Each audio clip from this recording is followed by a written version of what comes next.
guys, welcome back to our YouTube channel. So this is Melanie. This is me, Mira, and this is Mika. I'm here again for another vlog. So ngayon, kukwentahan namin kayo kung ano nangyari sa labas kanina. So, Nakakakilig.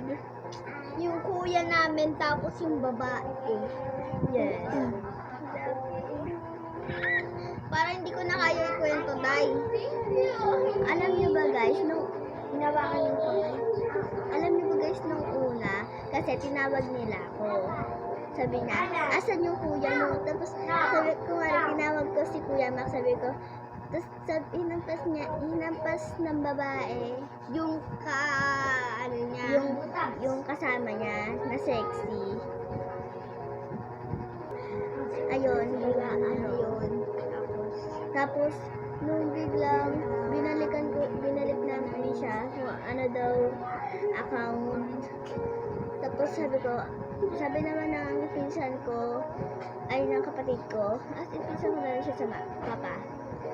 Tapos, sabi naman ng kapatid ko, ay ano daw, Mark Parani na. Tapos tama naman, ha? Ang sabi daw ng pinsan ko ay Mark Parani.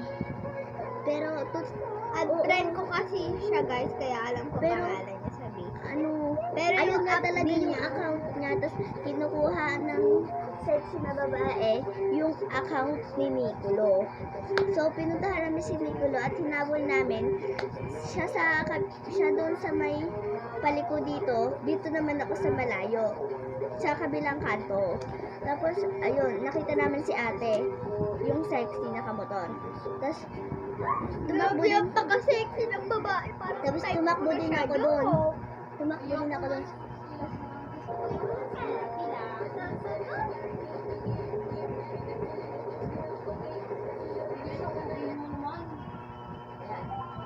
Tapos, ayun na nga, guys. Pero,